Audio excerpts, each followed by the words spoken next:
It's amazing.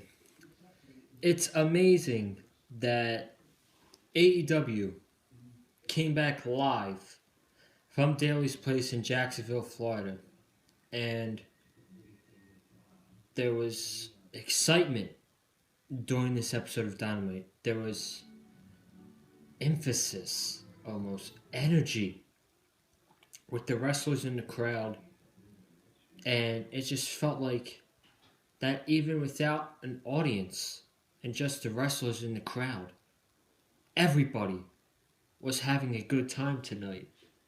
And by the end of the night, it shows, because this show was absolutely fantastic from 8 p.m. to 10 p.m. Dynamite tonight on TNT for 2 hours was fantastic. It's amazing how the AEW and Tony Khan, they put in so much effort and so much creativity to make these shows the way they are, and to make the shows better. Not better, they've always been good, but to make these shows a whole lot of fun during the pandemic. And it's like, when you're watching AEW, you're having fun, you're having a good time, you're having a cold beverage, you're tweeting, there's no arguing in the wrestling community, and you're just having fun watching AEW Dynamite. Meanwhile, if you watch a Raw or a SmackDown, it feels like it's making you more depressed with everything that's going on. It makes you more depressed watching Monday Night Raw and SmackDown Live. There's no excitement. There's no energy. There's no hype. There's no effort. There's no creativity. There's no care by the creative in Vince McMahon. There's no creative. And that's what makes me happy about AEW. Because they care. They care about us. And that's your intro to AEW Dynamite review tonight. I want to thank everybody for watching the video. This is Joseph Conlon. It's going to be a great review tonight. AEW, this was a fantastic show live from Daly's Place for the first time since May 25th. We're going to go over everything that happened on tonight's show from top to bottom. And like I said in the review, I had a blast watching this show. This show was great. This show was great from 8 p.m. to 10 p.m. Just checking a few tweets. And then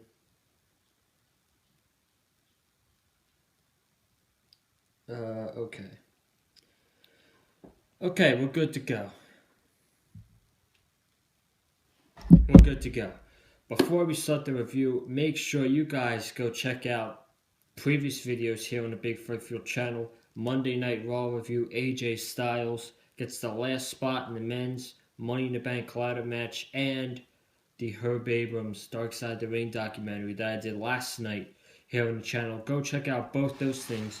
And without further ado, let's start with Dynamite.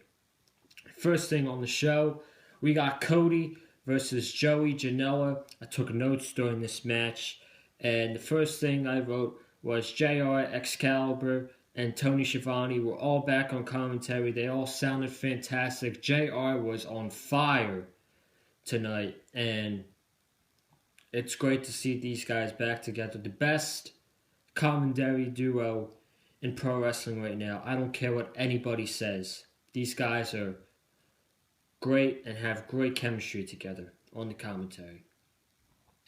But let's talk about Cody and Joey Genoa. So both guys shake hands to start the match. They start off with some beautiful mat wrestling. Even Tony Schiavone brought up, he loves the mat wrestling. Moments later, Cody gives Genoa a suplex for a kick out of two. Genoa gives Cody claws to the back, to Cody's back. He gave him claws. JR says on commentary that everybody in AEW has tested and are all safe. That is great to hear. That is really great to hear that everybody is safe in AEW. And that's another thing that I didn't bring up in the intro. It's like WWE hasn't mentioned the pandemic once.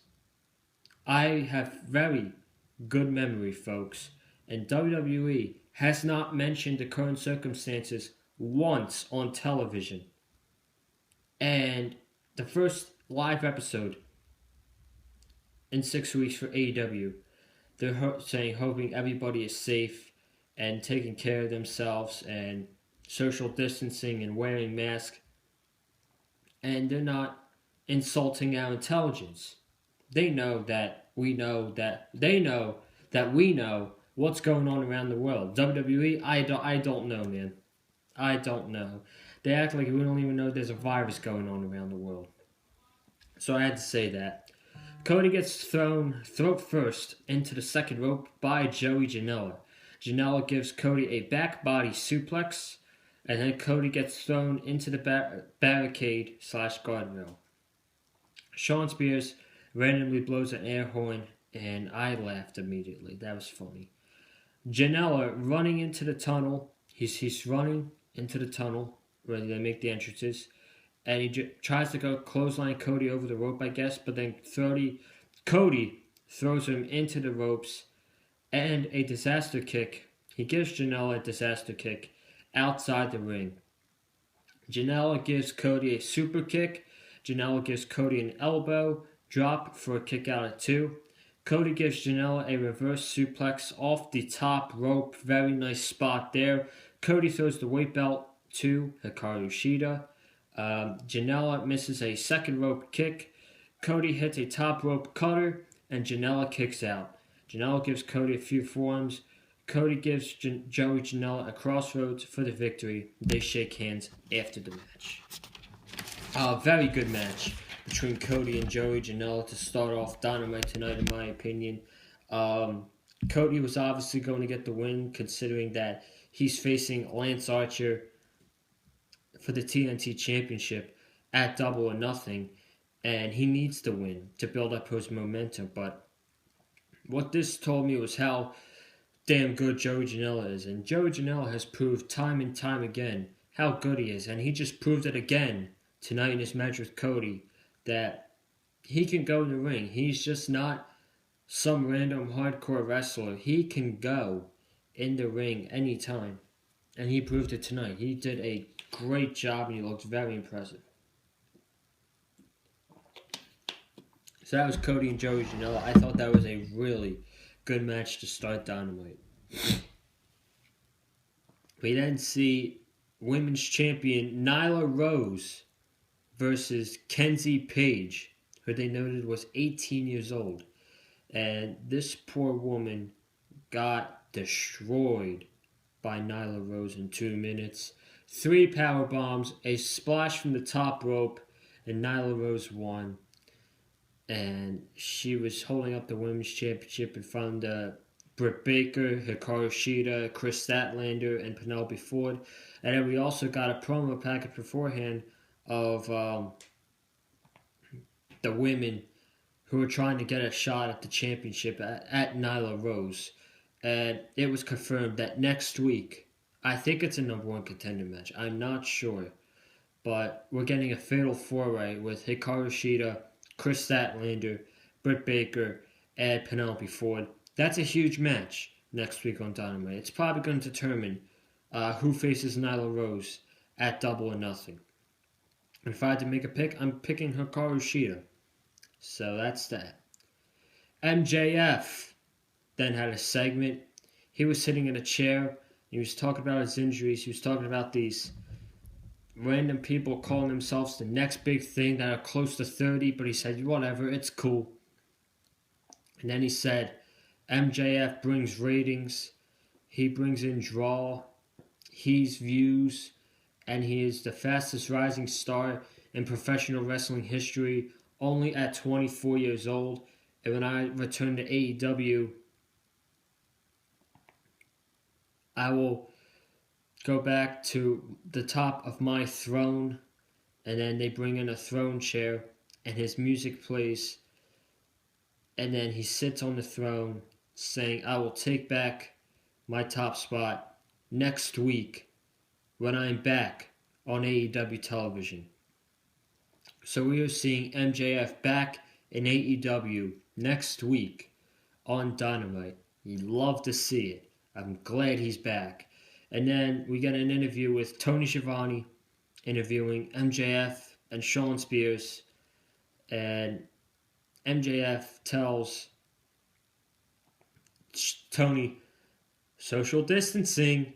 So MJF was great with that tonight. He was on point.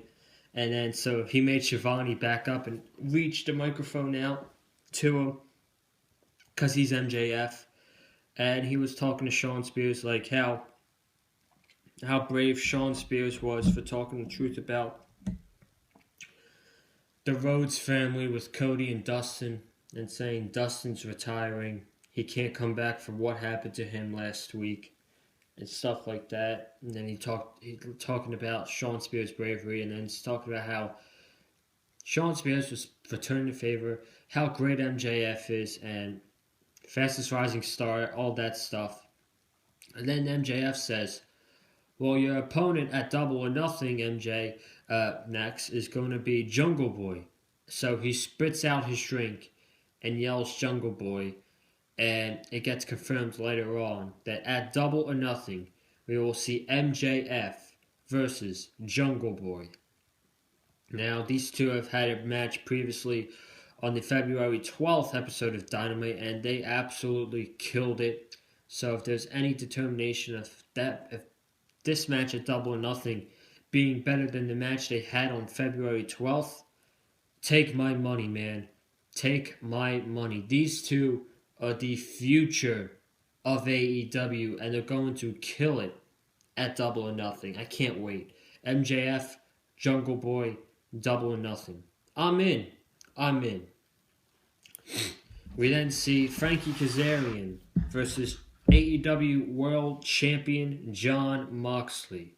Took notes for this one as well. We'll go over the match and what happened after the match, and we'll talk about my thoughts on the post-match attack. Wink, wink.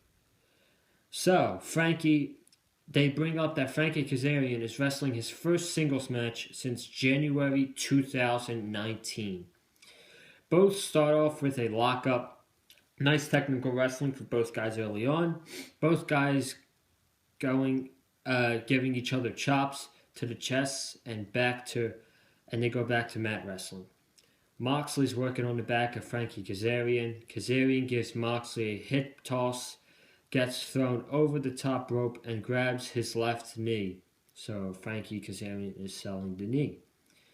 Back from commercial, Moxley jumps off the top rope, and Kazarian gives Moxley a big boot. Kazarian then gives Moxley a drop kick in the ring. Moxley gives Kazarian a German suplex. Then Kazarian gives Moxley a backstabber for a close 2 count. Moxley and Kazarian give each other stiff forearms.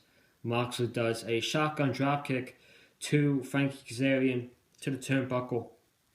And at this point in the match, I wrote the match was very, very hard-hitting. And that's what this match was. This was a very physical, hard-hitting match.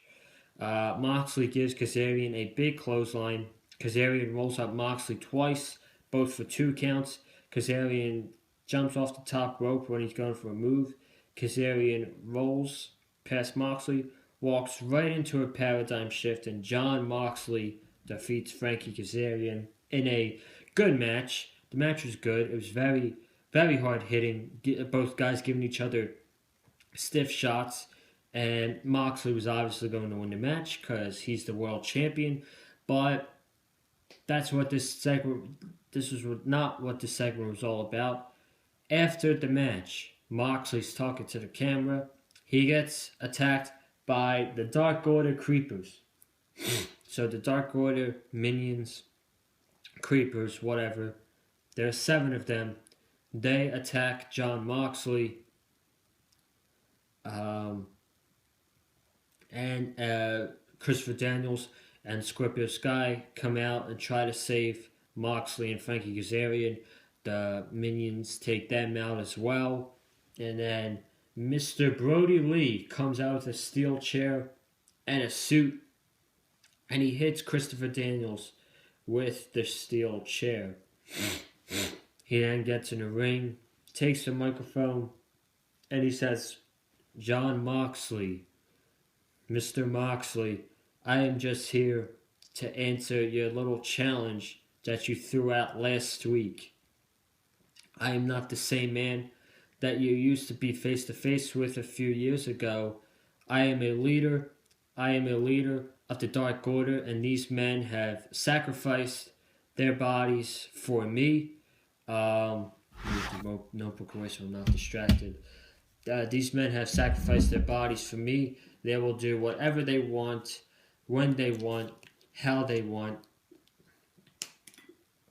And tonight, it just happened to be you. That was the target. So they target Moxley. And then Brodie Lee says, "You have a prized possession that I want." And he looks at the World Championship. And he challenges Moxley to a World Championship match at Double or Nothing. He didn't say at Double or Nothing, but he challenged him to a World Championship match. Moxley said, "All you had to do was ask." So then Moxley gets back up, and Brodie Lee gives him a big boot, and the minions attack Jon Moxley, and Brodie Lee's looking at the World Championship. And then it gets confirmed later on that at Double or Nothing, it's going to be Jon Moxley defending the World Championship against Brodie Lee.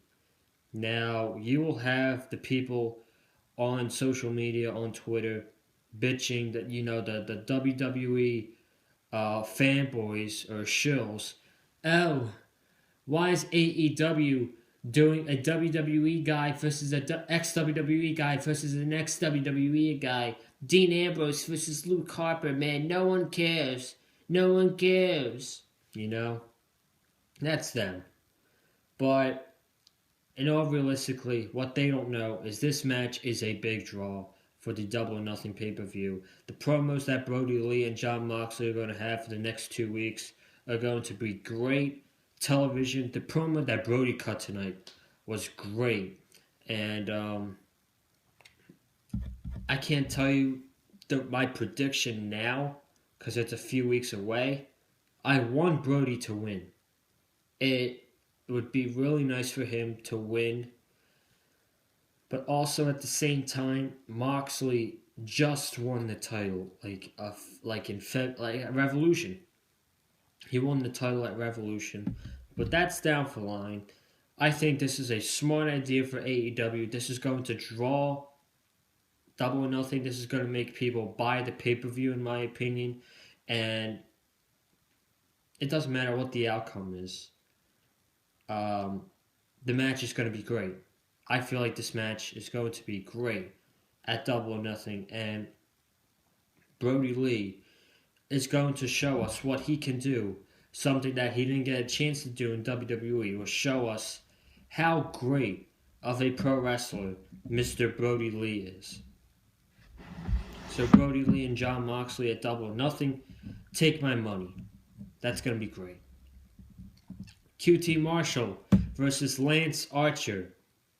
What do you think happened here? Lance Archer murdered QT Marshall here with Everybody Dies finisher, taking out QT throughout the whole match. Basically, I think QT got like 3 moves in on Lance Archer got 3 moves on QT, and then that was the match.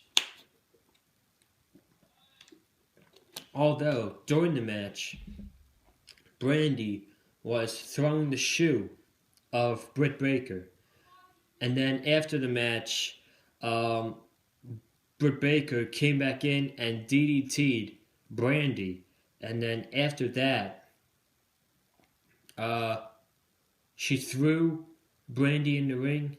Lance Archer dragged her to the middle of the ring, and Jake the Snake Roberts brung up Damon.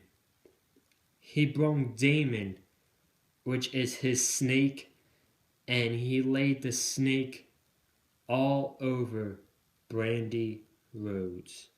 This, ladies and gentlemen,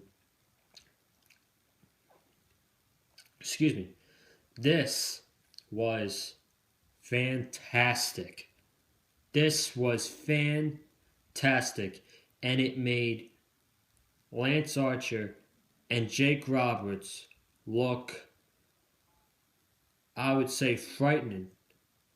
People were frightened of the snake laying on Brandy Rhodes, and I mean Lance Archer and Jake the Snake Roberts is the best duo in all wrestling right now. The best manager and wrestler duo in pro wrestling right now, considering that Brock Lesnar is on a break. I don't care what anybody says.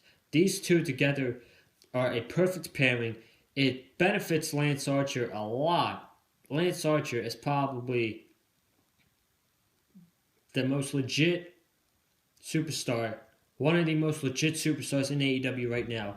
And he is by far the best big man in the world in pro wrestling. And his stock is only going to rise when he wins the TNT Championship at Double or Nothing. I'm loving Lance Archer in AEW right now.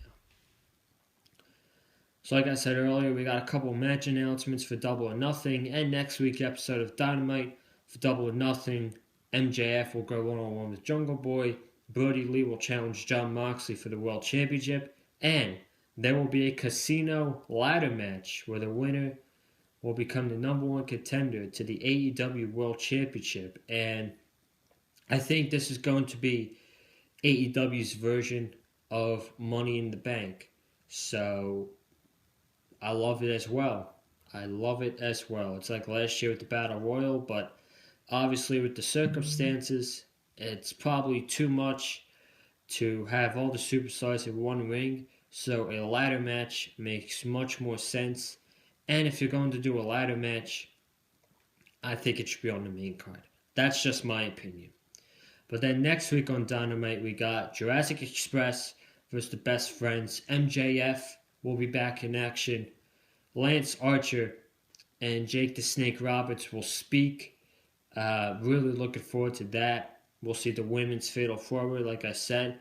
And next week, we will see Chris Jericho in action. And who do you think he's facing next week, folks? Pineapple Pete. That's going to be the best thing on next week's show. I can't wait. Man. But let's talk about Chris Jericho and Sammy Guevara versus Matt Hardy and Kenny Omega. This, I did not take notes for this because I felt like it was going to be so good that I'm not going to be able to keep up with everything that happens in the match. And I'm glad I didn't, because if I did, I would have missed half the stuff that happened in the match. But this was the definition of a street fight. These guys were fighting each other all over Daly's place. They had the wrestlers follow the competitors like a crowd would at a regular wrestling show. It was legit. It was just a great street fight, an unbelievable street fight. Some people are saying one of the best street fights of all time. I'd have to agree with them. This was perfect. For everything with Kenny Omega and Matt Hardy changing characters, him being broken in the beginning and then being back to extreme Matt Hardy, and then toward the end of the match, in the middle of the match, Jericho and Hager threw Hardy into a ice cooler, and then he came out as broken Matt Hardy, and he was riding a golf cart around, and he hit Jericho with the golf cart, and then Kenny hopped in the golf cart with Matt Hardy. They saw Sammy Guevara, and Sammy was running for his life. He stopped, and this was brutal. So Sammy jumps up, and his face goes like, whoa, to the golf cart. The side of the golf cart hits the face of Sammy Guevara. That was probably the most brutal spot of this match. At the last part of the match, Matt Hardy and Kenny Omega are looking to put away Jericho. And out of nowhere come Santana and Ortiz attacking Matt Hardy. So the rest of the Inner Circle attacked Matt Hardy. Kenny Omega was there. And at this point, I thought we were going to see the returning Adam Hangman Page. But we did not see that. Instead, the Inner Circle laid out Matt Hardy, powerbombed through the 2 tables. They laid out Jericho, powerbombing him on top of a golf cart. Jericho gave Omega the Judas effect. Omega pinned Kenny Omega. Chris Jericho pinned Kenny Omega. And then in the background, you got the Jacksonville Jaguars Stadium with the Titantron saying Inner Circle on it. And that was the end of Dynamite. Like I said in the beginning, man, this was a perfect street fight from start to finish. Booked awesome. The booking of this match was awesome. The character development of Matt Hardy was great in this match. Kenny Omega was great. All 4 of these guys put on a fantastic street fight. And that was Dynamite for you guys tonight. That was a fantastic show for Dynamite. Looks like they were all having a great time. And I had a great time watching it like I do every week. But I want to thank you guys for watching this review. If you haven't already, subscribe right here on the Big Fight Fuel channel. We got more content coming for you this week. This Friday, May 8th, I will be on the Big Fight Fuel channel along with my co-partner, Eddie Mullins, as we will break down the Money in the Bank match card preview and predictions. So you're definitely not going to want to miss that. That's on Friday, right here on the channel. Comment down below what you thought of this week's episode of AEW Dynamite. Like this video with a super kick. You can follow me on Twitter at Colin_Joseph. Follow me on Instagram at Colin_Joseph. You can follow Eddie on Twitter at Eddie Mullins515. Guys, I'm getting out of here. I'm going to upload this video and I'm going to watch NXT. NXT has a takeover match card tonight and I don't want to save it for tomorrow. So I'm going to watch it in the show in its entirety tonight. Have a good night. Stay safe.